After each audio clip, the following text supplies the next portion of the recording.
का बताइए आज बहुत काम बा, स्कूलो जाए बा हमें और बीएसए साहब बुलाए हैं और बीएसए ऑफिसो जाए बा हमें।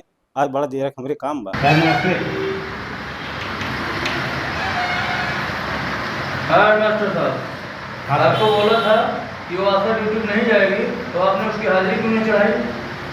साहब जो उनका देखा, आप कह रहे हैं एक दिन नहीं है, वो एको दिन ना आए होते, महीनों में ना आए होते, 15 दिन ना आए होते। बैठ जाओ। जी सर।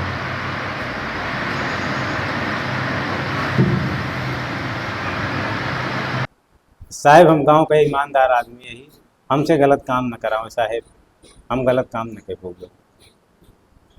तुमको नौकरी करना है कि नहीं? साहब ये काम हम जिंदगी में न कर पाओगे, हम एक ईमानदार मास्टर है। तुम्हारी बात काटने का मतलब समझ रहे हो? जी सर, नौकरिया साहब ना करे देंगे, ये हो और इससे ज़्यादा आप काउ करिए। हेडमास्टर साहब वो लात मारब ना, जाए दीवार तोड़ के बहरे गिरबा। साहब हम गांव का आदमी है, हमसे हिसाब से बात करें। नौकरी हमें करेक्ट ना है ना, लेकिन उससे पहले हमें दुरुस्त कर दे। ये क्या कर रहे हो? हम तुम्हारे खिलाफ कंप्लेंट करेंगे। कंप्लेंट